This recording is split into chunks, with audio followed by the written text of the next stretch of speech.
El eco de sus propios pasos era la única compañía de Clara Valdés en la inmensidad de aquel pasillo. El mármol frío bajo sus finas zapatillas parecía absorber el calor de su cuerpo, un recordatorio constante de la gélida atmósfera que impregnaba cada rincón de la mansión Roca.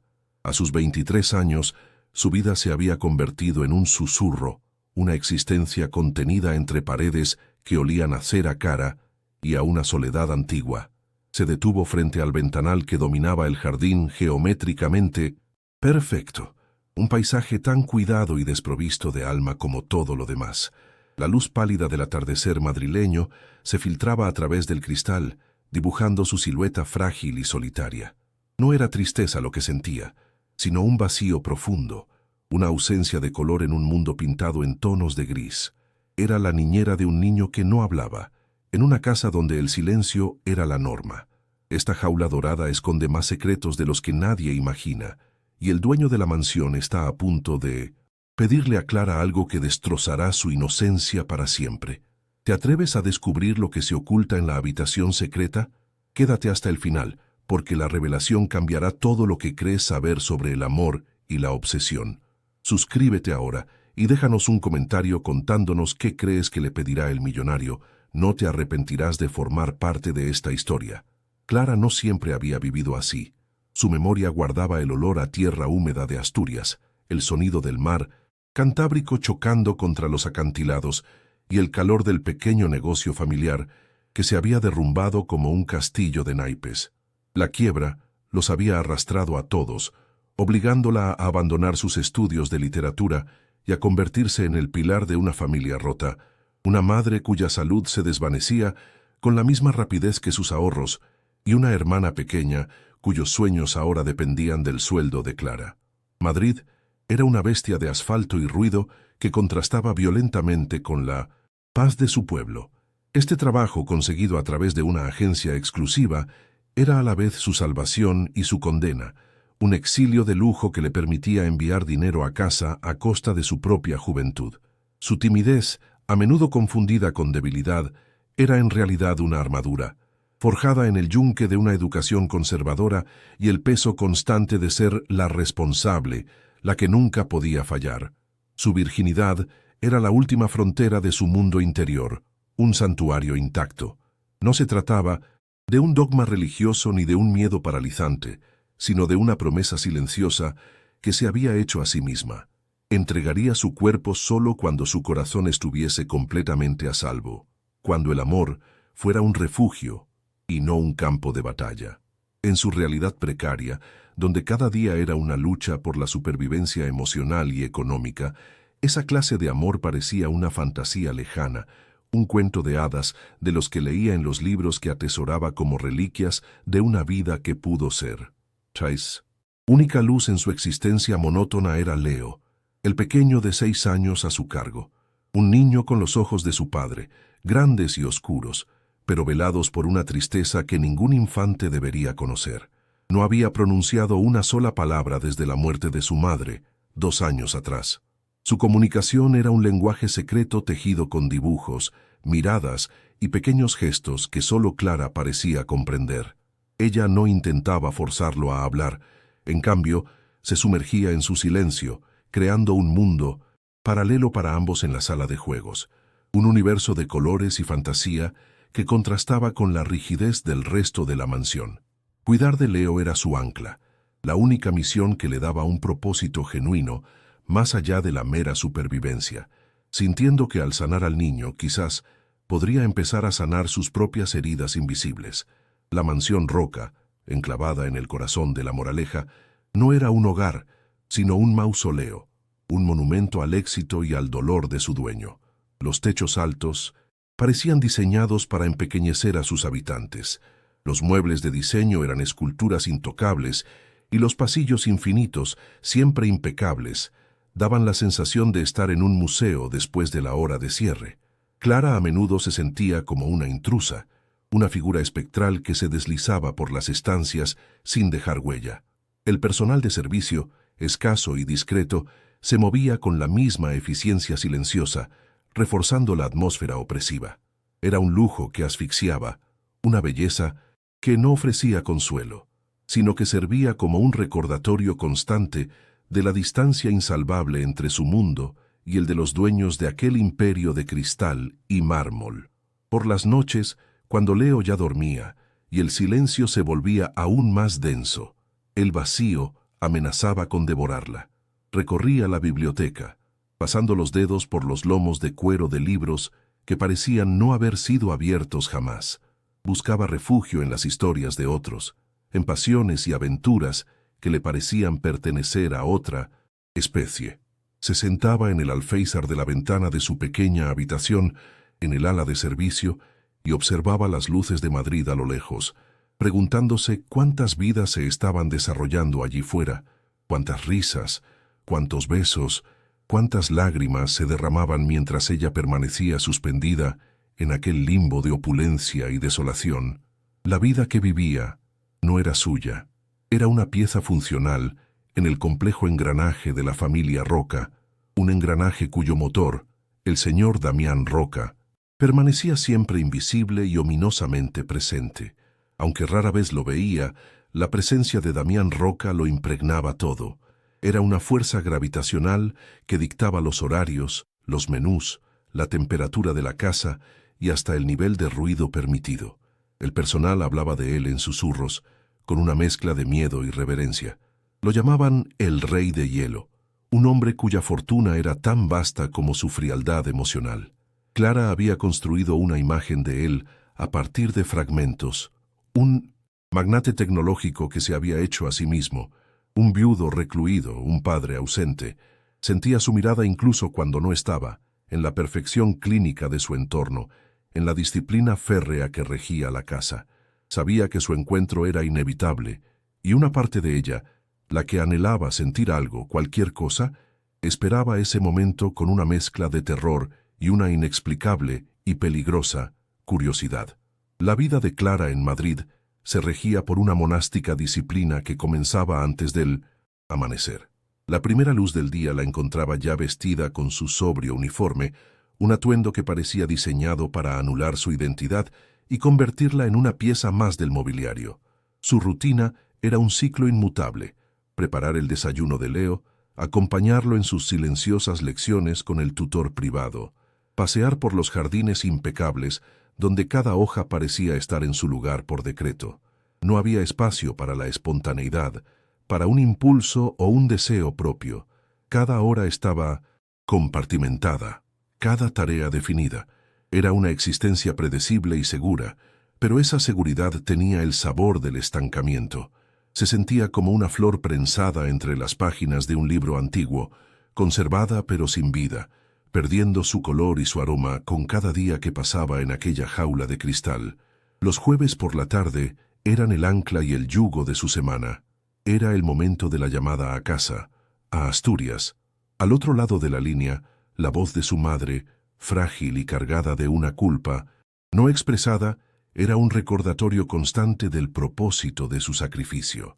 Hablaban de cosas triviales: el tiempo, la salud de su madre, las notas de su hermana pequeña, Sofía. Pero bajo la superficie de la conversación fluía una corriente de necesidad. Cada «cuídate, hija» era un «no puedes permitirte enfermar». Cada pregunta sobre su bienestar era una comprobación de que la fuente de ingresos seguía estable. Clara forzaba una alegría que no sentía, describiendo la mansión como un lugar maravilloso y su trabajo como una oportunidad única, tejiendo una ficción para proteger a su familia de la verdad de su soledad y del peso asfixiante de su responsabilidad. A menudo, tras colgar el teléfono, los recuerdos de su vida anterior la asaltaban con una violencia inesperada. Cerraba los ojos y podía oler el salitre del Cantábrico y el barniz del pequeño taller de ebanistería de su padre, un hombre que había puesto su alma en cada mueble hasta que una deuda lo ahogó. Recordaba las risas en la cocina, el calor del horno de leña, la sensación de pertenencia a un lugar, a una comunidad. Esos recuerdos no eran un consuelo, sino un tormento. Representaban un paraíso perdido, un mundo de afectos sencillos y certezas que se había desmoronado, dejándola a la deriva en este océano de lujo frío y ajeno. Cada detalle opulento de la mansión Roca era una afrenta a la memoria de la humilde belleza que había perdido para siempre. La presión no solo venía de su madre, sino también de los sueños de Sofía, su hermana de 17 años. Sofía era brillante, llena de una vitalidad que Clara sentía haber extraviado en algún punto del camino. Quería estudiar arquitectura en una universidad de prestigio, viajar, conocer el mundo, sueños que tenían un precio muy concreto, un precio que se descontaba directamente del sueldo de Clara. Cada vez que transfería la mayor parte de su salario a la cuenta familiar, sentía una extraña mezcla de orgullo y resentimiento. Se alegraba de poder ofrecerle a su hermana el futuro que a ella le habían robado, pero una pequeña y amarga voz en su interior le preguntaba quién pagaría por sus propios sueños rotos, por los libros que nunca leería, por la vida que nunca viviría. Su madre, anclada en una mentalidad tradicional, no dejaba pasar la oportunidad de deslizar comentarios sobre su futuro. Le preocupaba que Clara estuviera perdiendo sus mejores años sirviendo en una casa ajena. Con una sutileza torpe, le sugería que debía estar atenta, que en un ambiente como ese podría conocer a alguien de bien, un hombre estable que pudiera ofrecerle seguridad. No entendía que para Clara la idea del matrimonio se había convertido en otra forma de transacción, una jaula diferente, pero igualmente asfixiante. Su madre veía un marido como una solución, pero Clara solo veía otra obligación, otro corazón ajeno del que tendría que cuidar antes que el suyo propio, perpetuando el ciclo de sacrificio que se había convertido en su única identidad. Las deudas eran una presencia tangible, un monstruo invisible que dormía a los pies de su cama. No se trataba solo de mantener a su familia, sino de pagar los préstamos que habían engullido el negocio de su padre y la hipoteca de la casa familiar que se negaban a perder. Clara llevaba un control exhaustivo de cada céntimo. No se permitía el más mínimo capricho, ni un café en una terraza, ni una revista, ni una prenda de ropa que no fuera estrictamente necesaria. Su vida era un ejercicio de austeridad en medio de la abundancia más obscena. A veces, al pasar por delante de los escaparates de la calle Serrano, durante sus escasas salidas, sentía una punzada de anhelo no por los objetos de lujo, sino por la libertad que representaban, la libertad de elegir, de desear, de cometer un error. Este exilio autoimpuesto la había aislado por completo. No tenía amigos en Madrid. Las otras empleadas de la mansión mantenían una distancia profesional y cortés, cada una encerrada en su propia órbita de trabajo y silencio. No había camaradería, solo un respeto tácito por los límites invisibles que regían la casa. En sus días libres, en lugar de explorar la ciudad o intentar conocer gente, Clara se refugiaba en parques públicos, buscando el anonimato entre la multitud. Observaba a las parejas reír, a los grupos de amigos compartir confidencias, y sentía una barrera de cristal entre ella y el resto del mundo. Era una espectadora de la vida, nunca una participante, convencida de que su presencia en ese escenario sería una impostura. El peso de la responsabilidad había moldeado su carácter hasta convertir el deber en su única brújula moral. Amaba a su familia con una intensidad que era tanto su fuerza como su debilidad. Ese amor incondicional le impedía sentir un resentimiento pleno. En su lugar sentía una culpa persistente. Se sentía culpable si un pensamiento egoísta cruzaba su mente, si soñaba despierta con una vida diferente, una en la que sus propias necesidades tuvieran prioridad. Se había convencido a sí misma de que su felicidad era un lujo secundario, un objetivo que solo podría permitirse cuando la seguridad de los suyos estuviera completamente garantizada. Esta creencia, profundamente arraigada, era la pared más alta de su prisión, una que ella misma había construido ladrillo a ladrillo con amor y abnegación. Madrid, para ella, no era la vibrante capital llena de oportunidades que otros veían. Era un laberinto de calles indiferentes y rostros anónimos. Cuando tenía que hacer algún recado fuera de los muros de La Moraleja, se sentía abrumada por el ruido, la prisa, la energía caótica de la metrópoli. La ciudad le recordaba constantemente su insignificancia, su condición de forastera. Cada rascacielos era un símbolo del poder y la riqueza que nunca alcanzaría. Cada pareja besándose en un banco Era un recordatorio del amor que se sentía incapaz de buscar. Madrid era el escenario de su exilio, un desierto de asfalto donde su alma, acostumbrada a la calma verde de Asturias, luchaba por encontrar un solo oasis de paz o de pertenencia. Así, su futuro se le antojaba como un pasillo largo, recto y sin ventanas, muy parecido a los de la mansión Roca. Se veía a sí misma envejeciendo en silencio, sus manos volviéndose ásperas al servicio de otros, su corazón marchitándose lentamente por falta de sol. La idea de que su vida ya estuviera escrita, de que su único propósito fuera ser el soporte invisible para las vidas de otros, la llenaba de un pánico sordo y frío. Estaba atrapada en una telaraña tejida con amor, deber y necesidad económica, y no veía ninguna forma de escapar sin destrozar a las personas que más quería. Su juventud se estaba consumiendo en esa llama sacrificial, y ella no hacía más que observar, impotente, cómo se convertía en cenizas.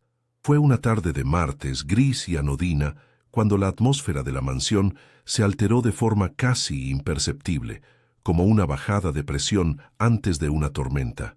Clara lo sintió primero en el comportamiento del personal. Los movimientos se volvieron más rápidos, más precisos, los susurros cesaron por completo, y una tensión eléctrica pareció adherirse a los muebles y a las cortinas de seda. Leo, con su intuición infantil intacta, también lo percibió. Dejó sus lápices de colores a un lado y buscó la mano de Clara, su pequeño cuerpo rígido junto al de ella. No hubo un anuncio formal, ni una llamada. Simplemente se sabía. El señor Roca estaba de vuelta. Clara sintió que su corazón comenzaba a latir con un ritmo pesado y ansioso, el preludio de un encuentro que había temido, y en un rincón secreto de su alma, esperado con una curiosidad que la avergonzaba. La puerta principal se abrió sin ruido, revelando su figura en el umbral.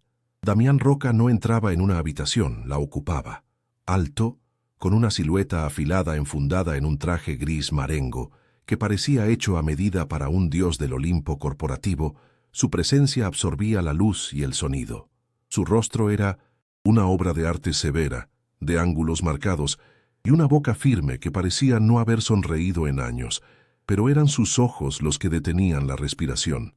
De un gris tormentoso, fríos como el acero, parecían no observar, sino evaluar, diseccionar y descartar todo lo que veían con una eficiencia implacable. Se movía con una gracia contenida, la de un depredador en su propio territorio, y el silencio que lo seguía era más imponente que cualquier grito. Clara se sintió encoger, deseando volverse tan invisible como el aire. La reputación de Damián Roca lo precedía, tejida con hilos de admiración y miedo.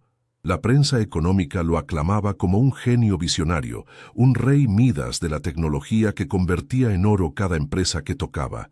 La prensa del corazón, sin embargo, pintaba un retrato mucho más sombrío. Lo llamaban el Rey de Hielo, un hombre emocionalmente inaccesible cuyo corazón se había congelado tras la muerte de su esposa, Elena. Los rumores, venenosos y persistentes, insinuaban que su frialdad y su obsesión por el trabajo habían empujado a Elena a una profunda soledad, una tristeza que finalmente la había consumido. Para Clara, estas historias lo convertían en una figura casi mitológica, un villano de cuento de hadas moderno, cuya riqueza era tan vasta como su incapacidad para amar, un hombre encerrado en una torre de marfil de su propia construcción. Sus ojos grises pasaron por encima del pequeño Leo sin detenerse, como si su propio hijo fuera parte del paisaje, y se clavaron en Clara. Fue una mirada que duró apenas 3 segundos, pero en ella Clara sintió el peso de un juicio completo. No había interés ni calidez, solo un escrutinio frío y analítico, como el de un científico examinando un espécimen. Un escalofrío recorrió su espina dorsal, una sensación de estar completamente expuesta, desnuda en su humilde uniforme, con su timidez y sus inseguridades puestas al descubierto bajo esa mirada implacable. Se sintió a la vez insignificante y peligrosamente visible. Instintivamente apretó la mano de Leo, buscando en el pequeño el ancla que le impidiera ser arrastrada por la corriente helada que emanaba de aquel hombre. Él Comenzó a caminar hacia ellos, y el sonido de sus zapatos de cuero italiano sobre el mármol del vestíbulo fue el único ruido en el universo. Cada paso era deliberado, medido, un eco de su control absoluto sobre su entorno. El inmenso espacio, diseñado para impresionar y empequeñecer, pareció encogerse hasta convertirse en el estrecho pasillo entre él y ella. Clara mantuvo la vista baja, centrada en los remolinos del mármol, sintiendo su proximidad como un cambio en la temperatura del aire. Contuvo la respiración, el corazón martilleándole en las sienes, mientras la sombra de Damián Roca se cernía sobre ella y el niño, una presencia abrumadora que amenazaba con devorar el poco oxígeno que quedaba en la estancia. Era la primera vez que estaba tan cerca de él, y el miedo se mezclaba con una fascinación prohibida. ¿Ha habido algún cambio? Su voz la golpeó no por su volumen, sino por su profundidad y su completa falta de inflexión. Era un barítono grave, controlado, el sonido del poder acostumbrado a ser obedecido sin necesidad de alzar la palabra. Clara levantó la vista, obligándose a encontrar sus ojos. «No, señor. Leo sigue sin hablar», respondió, su propia voz un susurro frágil en comparación. Se maldijo por dentro por sonar tan asustada, tan joven. Él no reaccionó a sus palabras.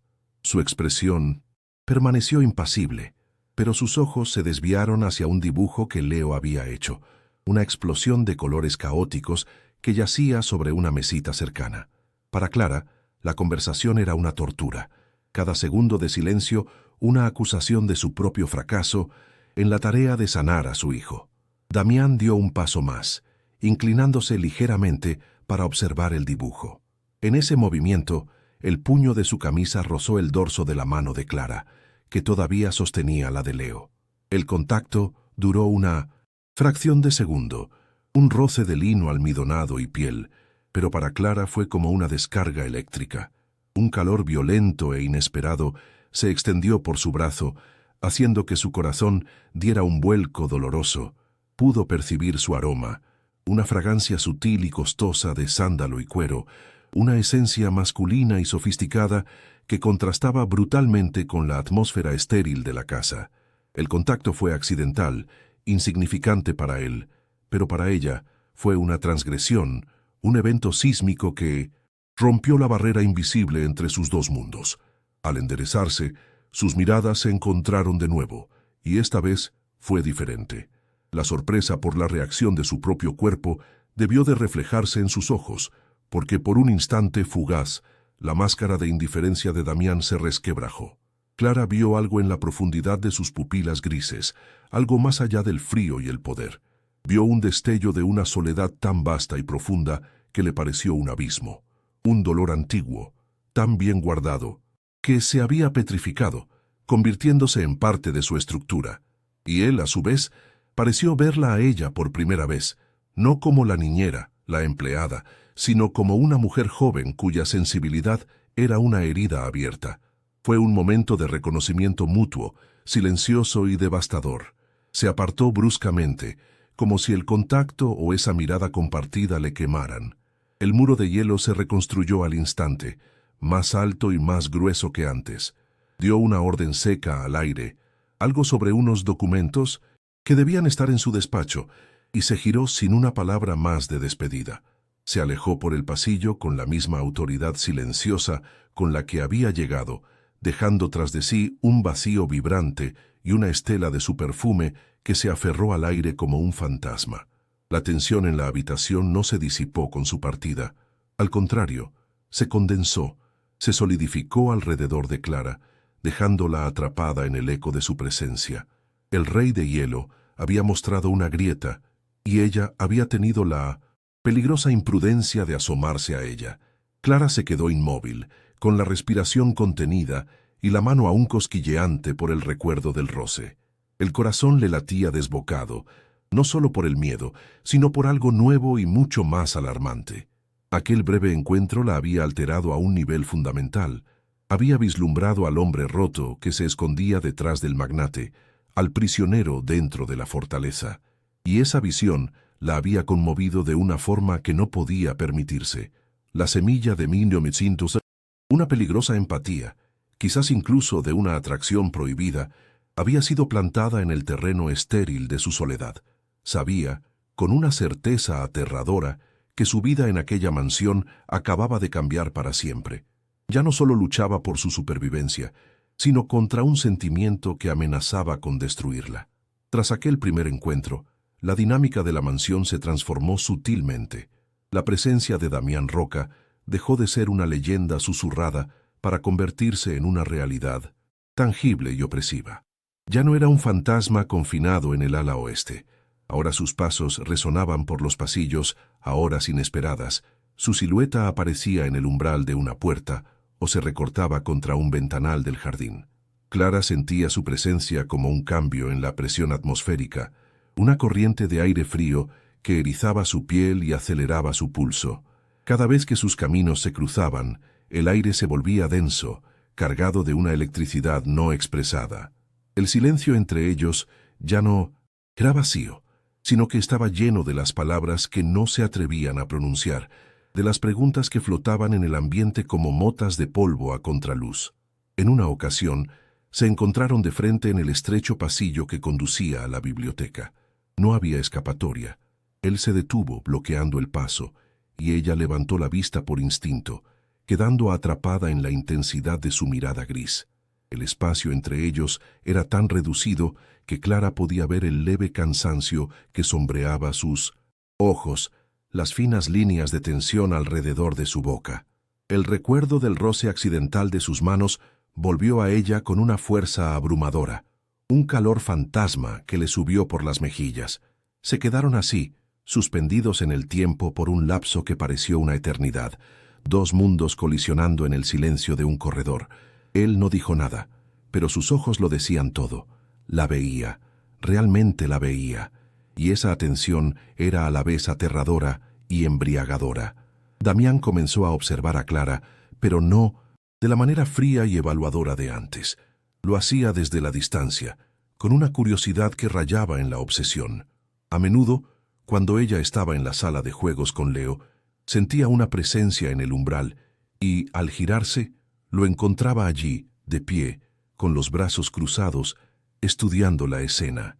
No miraba al niño, sino a ella. Observaba la paciencia infinita con la que guiaba la mano de Leo sobre el papel, la suavidad de su voz cuando le leía un cuento en susurros, la genuina sonrisa que se dibujaba en su rostro cuando el niño lograba construir una torre de bloques. Clara se sentía como una criatura bajo un microscopio, pero extrañamente no se sentía juzgada, sino comprendida. Era como si él estuviera viendo en ella una cualidad que él mismo había perdido hacía mucho tiempo. Una tarde, mientras Clara y Leo pintaban con acuarelas en el suelo del salón, él entró y, en lugar de quedarse en la puerta, se acercó. El pequeño Leo se tensó al instante, su pincel detenido a medio trazo. Clara sintió que su corazón daba un vuelco. Damián se agachó, un movimiento sorprendentemente grácil para un hombre de su envergadura, y se quedó mirando el caótico remolino de colores que Leo había creado. Siempre le gustó el azul, dijo en voz baja, casi para sí mismo. La frase, una referencia velada a su difunta esposa, cayó en la habitación con el peso de una lápida. Por primera vez, él no hablaba como un jefe a una empleada, sino como un hombre compartiendo un fragmento de su dolor. Clara no supo qué responder, así que simplemente asintió compartiendo su silencio. Los encuentros se volvieron más frecuentes, casi deliberados por parte de él. La encontraba en el jardín y le hacía preguntas técnicas sobre las plantas, aunque era evidente que conocía cada especie a la perfección.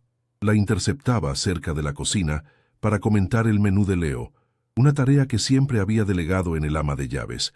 Cada conversación era un pretexto, una excusa para estar cerca de ella, para escuchar su voz, para observar la forma en que el nerviosismo teñía de rosa sus mejillas. Para Clara, estos momentos eran una dulce tortura.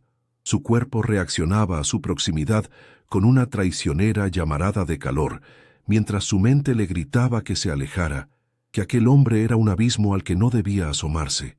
Estaba jugando con un fuego que podía consumirla por completo. Una noche, la llamó a su despacho. El corazón de Clara martilleaba contra sus costillas mientras cruzaba el umbral de aquella estancia sobria y masculina, dominada por la madera oscura y el olor a cuero y papel antiguo. Él estaba de espaldas, mirando a través del inmenso ventanal las luces de la ciudad. «Quiero saber por qué mi hijo confía en usted», dijo sin volverse. La pregunta era directa, desprovista de cualquier cortesía. Clara tragó saliva, buscando las palabras. «Yo no intento arreglarlo», respondió con una sinceridad temblorosa. «Solo lo acompaño en su silencio. Supongo que se siente seguro». Damián se giró lentamente, y en sus ojos había una tormenta de emociones contenidas, frustración, dolor y un destello de algo que parecía admiración. Se acercó a ella, invadiendo su espacio personal.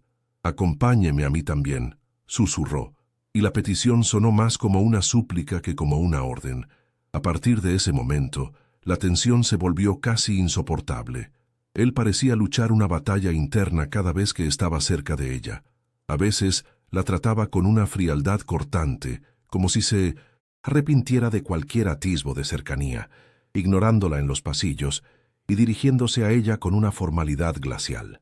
Otras veces buscaba su presencia, creando oportunidades para breves conversaciones que la dejaban temblando y confundida.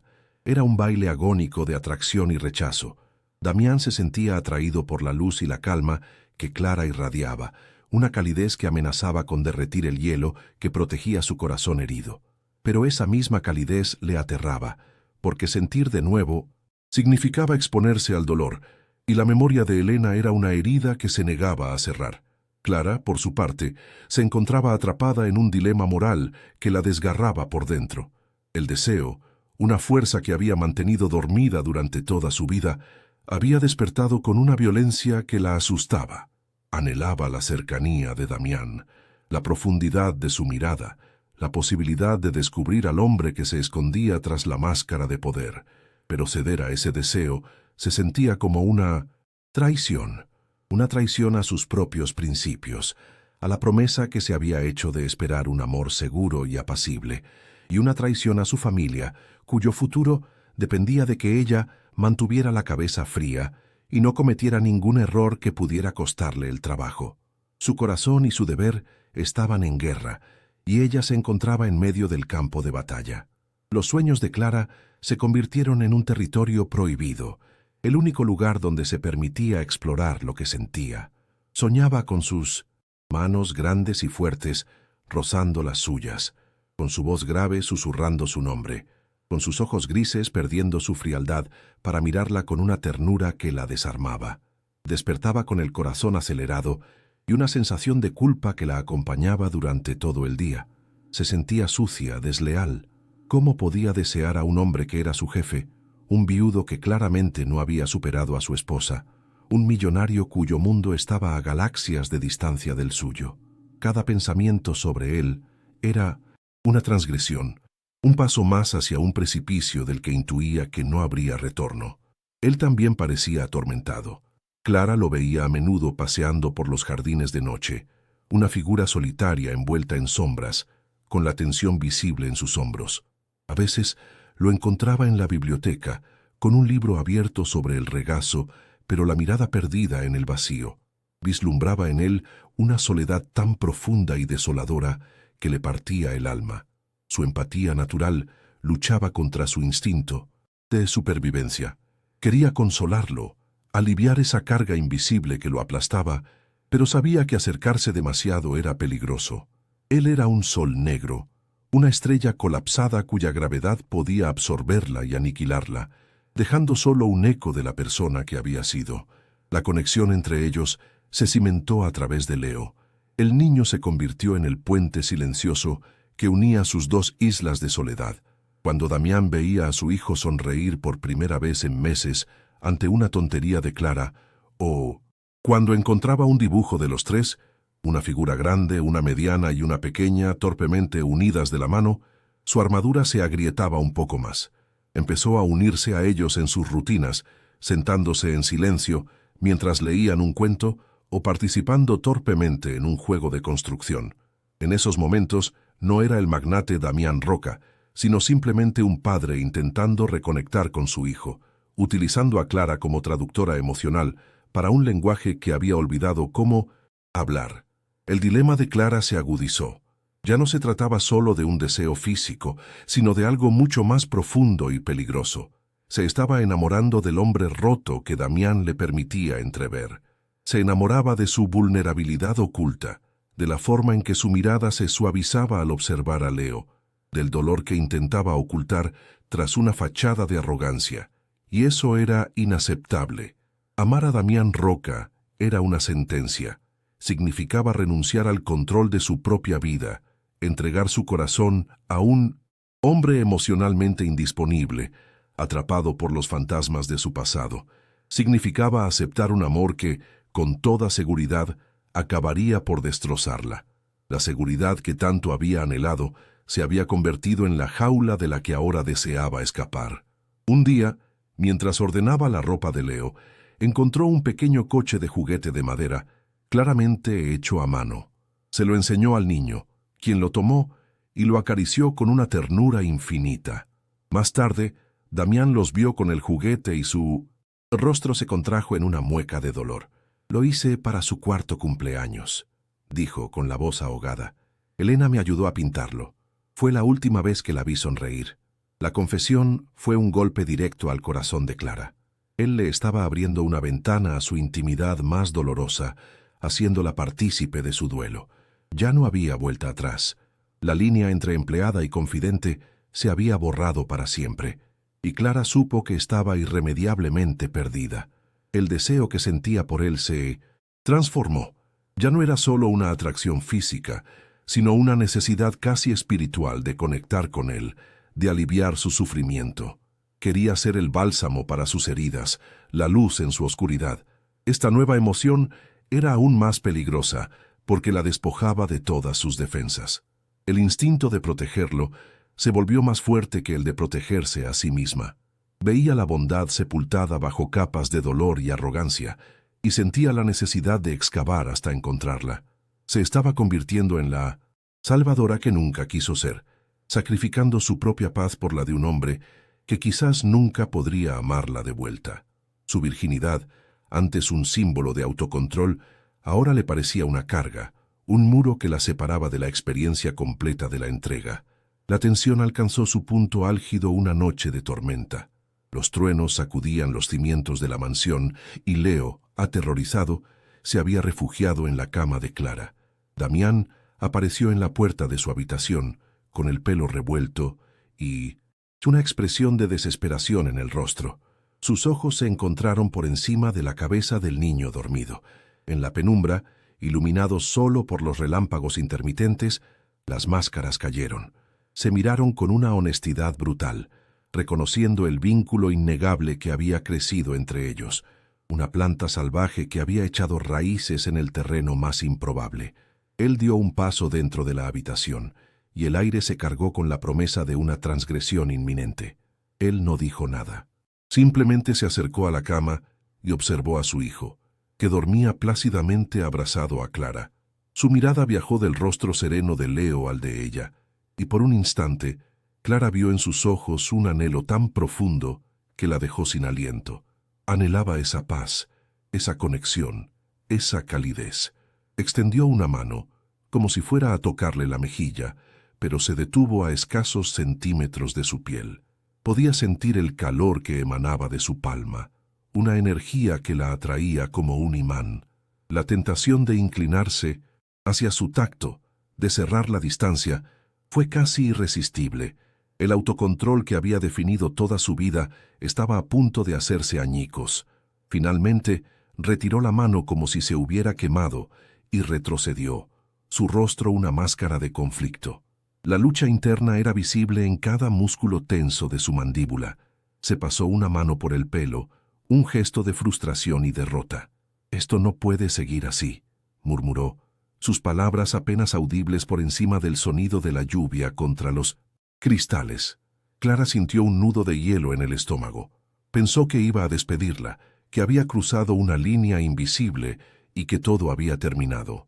Se preparó para el golpe, para la inevitable expulsión de aquel extraño paraíso infernal en el que se había metido. Su dilema parecía resuelto de la forma más cruel posible, pero él la sorprendió. Se detuvo en la puerta y se volvió para mirarla una última vez, y su expresión ya no era de ira o de conflicto, sino de una rendición absoluta. Había tomado una decisión, una que parecía costarle todo lo que le quedaba de fuerza. Sus ojos grises, normalmente fríos como el acero, ahora ardían con una desesperación febril. «Mañana», dijo, su voz ronca y cargada de un peso inmenso. «Mañana necesito que venga conmigo. Hay una habitación en esta casa que nadie ha pisado en 2 años. Necesito que entre usted». La petición no era una invitación, sino una sentencia. Y Clara, con el corazón desbocado, supo que su vida estaba a punto de cambiar de una forma que nunca habría podido imaginar.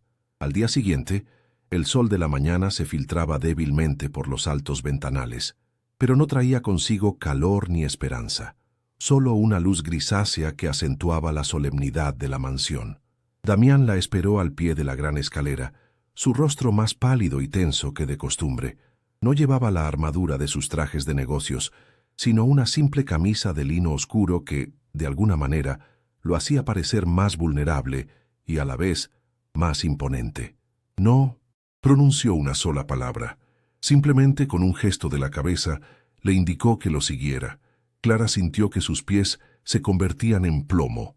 Cada paso que daba tras él, por el ala oeste de la casa, un sector que siempre había evitado por un respeto tácito, era un paso hacia lo desconocido. El aire aquí era más frío, más denso, cargado con el peso de una ausencia palpable. Se detuvieron frente a una puerta de roble macizo, idéntica a las demás, pero que parecía emanar una energía diferente, una quietud casi sagrada. Él sacó una llave de su bolsillo, una llave antigua de latón que no parecía pertenecer a aquel mundo de tecnología y minimalismo. El sonido del metal al girar en la cerradura fue anormalmente ruidoso en el silencio sepulcral, un crujido que pareció rasgar el velo del tiempo. La puerta se abrió hacia adentro, exhalando una bocanada de aire estancado, un aroma complejo y abrumador que golpeó a Clara con la fuerza de un recuerdo ajeno. Olía a pintura al óleo, a trementina, a polvo acumulado durante años, y debajo de todo ello, una nota floral, dulce y persistente, casi fantasmal, el perfume de Elena. La habitación estaba sumida en la penumbra, salpicada de formas cubiertas por sábanas blancas que parecían espectros esperando en una vigilia eterna. Clara se quedó paralizada en el umbral, sintiendo el peso de la profanación en sus hombros. Entrar allí era como pisar el alma de una mujer muerta, y no se sentía con derecho a hacerlo. «No he podido entrar». Su voz sonó, a su lado rota y áspera, despojada de toda su autoridad habitual. «Lo intenté después del funeral, pero cada objeto aquí grita su ausencia. La dejé sola, Clara. Estaba tan inmerso en construir este imperio, en darles un futuro, que no vi que ella se desvanecía en el presente». Se giró para mirarla, y la desesperación en sus ojos grises era un abismo sin fondo. Los médicos dijeron que fue un aneurisma, algo súbito, impredecible, pero yo sé la verdad. Murió de soledad, y yo construí los muros que la aislaron. La confesión la desarmó por completo. Ya no era Damián Roca, el magnate, el rey de hielo, era un hombre que se ahogaba en su propia culpa. «Por favor», suplicó, y esa única palabra lo demolió todo. «Entre usted. Quizás su bondad pueda... No lo sé, solo entre». Y en ese instante Clara supo que su decisión no tenía nada que ver con su trabajo o con Leo. Cruzó el umbral por él. Damián se quedó atrás, una sombra enmarcada en la puerta, como si una barrera invisible le impidiera seguirla. Clara avanzó con pasos vacilantes hacia el centro de la estancia. La luz que se filtraba por un tragaluz cubierto de polvo iluminaba un caos ordenado. Caballetes, lienzos de espaldas a la pared, botes de pinceles tiesos por la pintura seca, manchas de color en el suelo de madera. Se acercó a una de las figuras cubiertas y con una mano temblorosa retiró la sábana. Debajo apareció un lienzo a medio terminar, un retrato de Leo, de unos 4 años, riendo a carcajadas. Los ojos del niño, pintados con una maestría y un amor sobrecogedores, parecían llenos de vida. pero el resto del cuadro estaba inacabado, desvaneciéndose en trazos de carboncillo, como si la artista se hubiera quedado sin fuerzas para continuar. La habitación no era un santuario, era el testamento de una batalla perdida contra la tristeza. Sobre un pequeño escritorio de caoba, apartado en un rincón, vio un cuaderno de cuero oscuro. Estaba abierto por la mitad, con una pluma estilográfica descansando sobre la página como si su dueña fuera a regresar en cualquier momento para continuar escribiendo. Clara sintió una oleada de pudor, una violación intolerable de la intimidad, pero algo en la quietud de la habitación, en el dolor que emanaba de cada objeto, la impulsó a acercarse. Era el diario de Elena. Sus dedos rozaron el papel amarillento, sintiendo la textura de las palabras grabadas con tinta azul. Sabía que no debía, que era una transgresión imperdonable, pero la necesidad de comprender, de encontrar una pieza que diera sentido a todo aquel dolor, fue más fuerte que su conciencia. Con el corazón latiéndole en la garganta, bajó la vista y comenzó a leer. Las palabras de Elena no eran las de una mujer resentida. No había acusaciones ni reproches. Lo que encontró Clara fue una historia de amor tan profunda y desoladora que le robó el aliento. Elena describía a Damián no como un marido negligente, sino como una fuerza de la naturaleza, un cometa al que amaba con todo su ser, pero cuya estela era demasiado brillante y solitaria para poder seguirla. Escribía sobre su inmensa soledad dentro de la jaula dorada, sobre cómo el silencio de la mansión se había convertido en un grito ensordecedor en su cabeza. Hablaba de su amor por Leo, un amor tan feroz que se sentía aterrorizada de no ser suficiente para él, de contagiarle su propia melancolía. Las lágrimas comenzaron a rodar por las mejillas de Clara, silenciosas y calientes. Lloraba por aquella mujer que nunca conoció, por su amor inmenso y su dolor invisible. El leve crujido de una tabla del suelo la hizo levantar la vista. Damián había entrado. Estaba de pie a pocos metros, observándola con una expresión indescifrable. Su mirada se posó en el diario que ella sostenía entre sus manos, y luego en su rostro bañado en lágrimas. Clara se preparó para la explosión, para la furia de haber profanado su último secreto. Pero la ira nunca llegó. En su lugar, vio cómo la rigidez de sus hombros se desvanecía, cómo la máscara de cintos control se resquebrajaba bajo el peso de su propia mirada compasiva. Ella no necesitaba decir nada. Él vio en sus ojos que había comprendido la verdad completa, no solo la de él, sino también la de Elena. Vio que su dolor era ahora un dolor compartido, y esa empatía inesperada fue la llave que abrió las compuertas de su propio sufrimiento reprimido. Fue como ver derrumbarse una montaña en silencio. Un temblor recorrió su cuerpo y un sonido ahogado, gutural, escapó de sus labios. Era el eco de 2 años de luto contenido, de culpa no expresada, de una soledad que lo había carcomido por dentro. Se tambaleó hacia un viejo diván cubierto por una lona y se dejó caer en él, enterrando el rostro entre sus manos. Sus hombros, normalmente tan rectos y desafiantes, se sacudían con sollozos silenciosos y violentos que parecían desgarrarlo desde el alma. Clara, olvidando por completo la distancia que los separaba, las barreras de clase y de decoro, se movió por puro instinto. El deber, el miedo, la timidez, todo se disolvió ante la visión de aquel hombre completamente destrozado. Ya no era su jefe, el millonario, el rey de hielo. Era solo un corazón roto. Se arrodilló frente a él, en el suelo polvoriento, y posó su mano sobre el brazo de él. El contacto fue como una chispa en la oscuridad, una descarga de calor y vida en medio de tanto frío y tanta muerte. Él levantó la cabeza lentamente. Sus ojos grises, siempre tan controlados y tormentosos, estaban enrojecidos y anegados en un dolor tan puro que a Clara le dolió físicamente contemplarlo. Él la miró y en ese instante no vio a la niñera, a la empleada, sino a la única persona que había sido testigo de su derrumbe y no había huido. Vio en ella un refugio, un ancla. Con una urgencia desesperada, sus manos se alzaron y acunaron su rostro, sus pulgares acariciando sus mejillas húmedas de lágrimas. Era un gesto de una intimidad tan abrumadora que a Clara se le cortó la respiración, y entonces la besó. No fue un beso de seducción, ni de pasión calculada. Fue un beso de pura necesidad, un acto de supervivencia. Sus labios, fríos al principio, se encontraron con los de ella en una colisión de desesperación y gratitud. Sabía a sal, a lágrimas compartidas, al polvo de los recuerdos. Era un beso torpe y febril, un intento desesperado de un hombre que se ahogaba por encontrar aire, por conectar con algo real y cálido que lo salvara del abismo. Para Clara, fue la rendición definitiva. El muro que había construido alrededor de su corazón y de su cuerpo se desmoronó.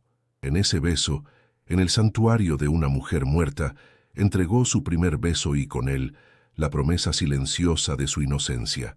Se entregó al hombre roto, sabiendo, con una certeza aterradora, que ya no había vuelta atrás.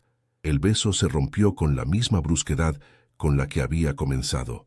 Fue como si un dique de contención se hubiera reventado y tras la inundación catártica, la realidad helada volviera a reclamar su cauce.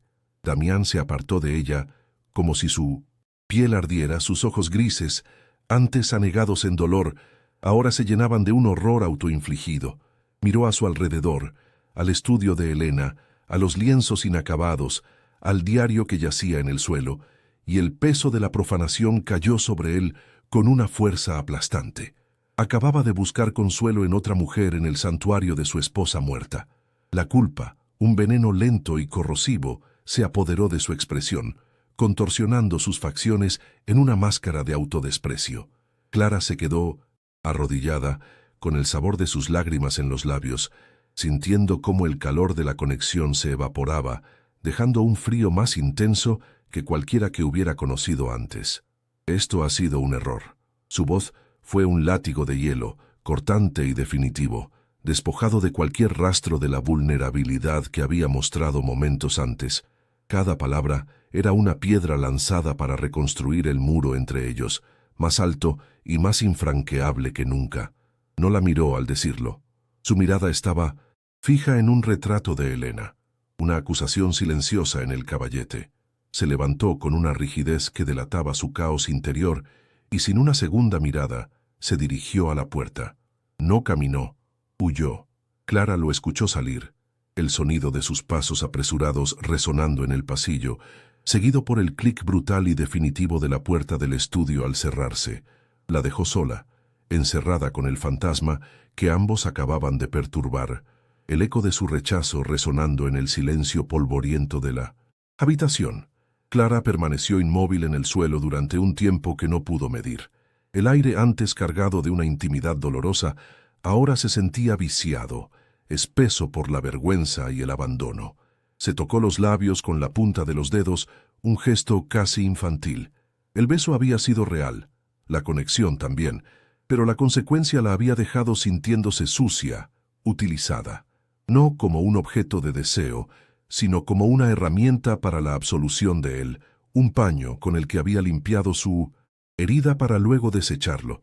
Se sintió como una profanadora, una intrusa que había hurgado en un dolor ajeno y en el proceso había expuesto su propio corazón ingenuo, solo para que fuera pisoteado. Se levantó con dificultad, sus miembros entumecidos, y abandonó la habitación sintiendo sobre su espalda la mirada de todos los retratos inacabados de Elena. Los días que siguieron fueron una tortura de silencio, un silencio diferente al de antes, que era de ausencia y rutina. Este era un silencio denso, cargado de significado, un abismo que se había abierto entre ellos. Damián se volvió una sombra en su propia casa, más ausente y distante que nunca. Si sus caminos se cruzaban en un pasillo, él desviaba la mirada, su mandíbula apretada en una línea dura, su presencia irradiando una frialdad tan deliberada que era casi una agresión física. Clara reanudó sus deberes con Leo con un automatismo de autómata, su sonrisa para el niño una máscara frágil que amenazaba con romperse a cada instante. El personal de la casa, con su discreción habitual, notó la tensión palpable, la tormenta eléctrica que se había desatado y que ahora permanecía suspendida en el aire, sin descargar. La culpa la devoraba en las largas noches de insomnio. Se sentía culpable por haber traicionado la memoria de Elena, una mujer a la que había llegado a comprender y compadecer a través de su diario. Se sentía culpable por haber puesto en peligro su trabajo, el único sustento de su familia, por un momento de debilidad emocional, pero sobre todo se sentía culpable por haberse permitido sentir, por haber roto la promesa que se había hecho a sí misma, entregando el umbral de su intimidad no en un acto de amor seguro, sino en una explosión de dolor y necesidad compartidos.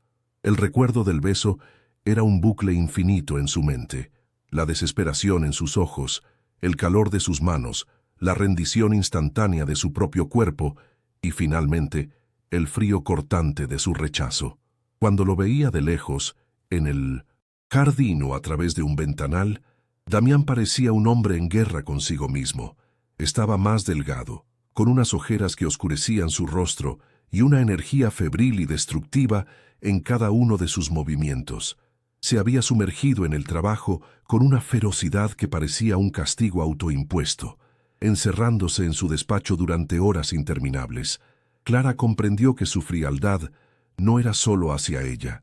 Se estaba castigando a sí mismo por haber sentido algo, por haber permitido que una grieta se abriera en el mausoleo de su luto.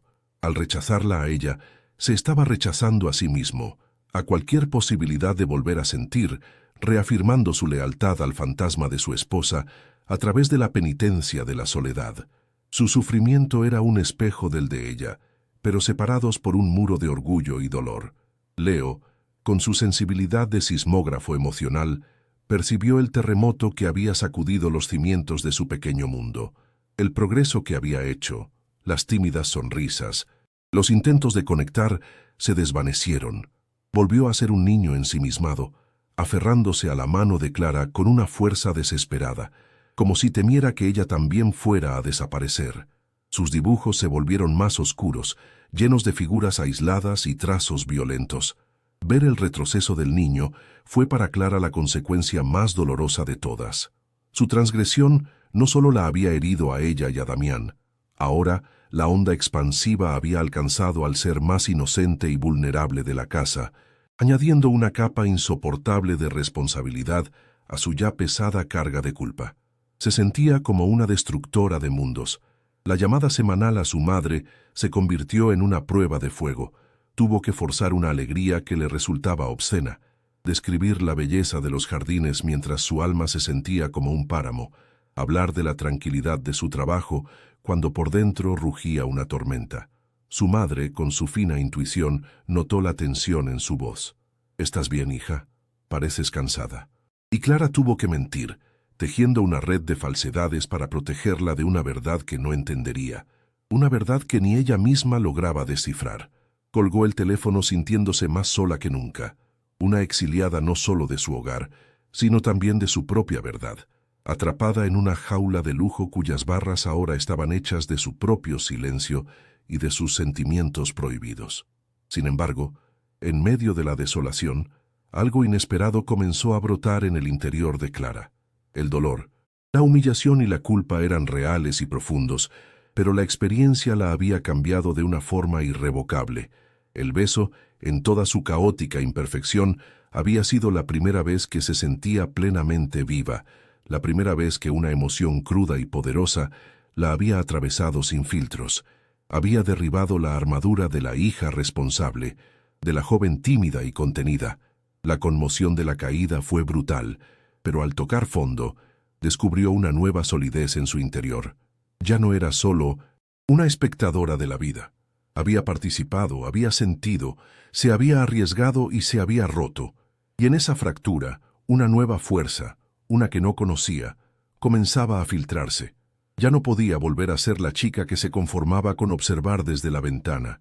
El miedo a perder su trabajo seguía ahí, pero ahora competía con un miedo mayor, el de perderse a sí misma en un limbo de arrepentimiento y silencio. La pasividad ya no era una opción. Comprendió que necesitaba una conclusión, no por él, sino por ella. Necesitaba enfrentarse a lo que había pasado, no para suplicar su afecto, sino para reclamar su propia dignidad, para entender si lo que había compartido con él en aquella habitación había sido real o una mera ilusión. La niña virgen y tímida que había llegado a la mansión Roca estaba muriendo, y en su lugar nacía una mujer que, aunque herida, estaba descubriendo que su propio corazón merecía una respuesta. Decidió que lo confrontaría, no como empleada, sino como la mujer que él había besado. Eligió la biblioteca como campo de batalla, no por estrategia, sino por instinto. Era el corazón intelectual de la mansión, un lugar de silencio y reflexión, y el único espacio, aparte de su despacho, donde Damián parecía bajar la guardia, aunque fuera mínimamente. Con una determinación que le era completamente nueva, Clara caminó por los pasillos que antes recorría con la cabeza gacha. Ya no se sentía como una intrusa. El dolor le había otorgado una extraña forma de ciudadanía en Windows, a aquel reino de soledad.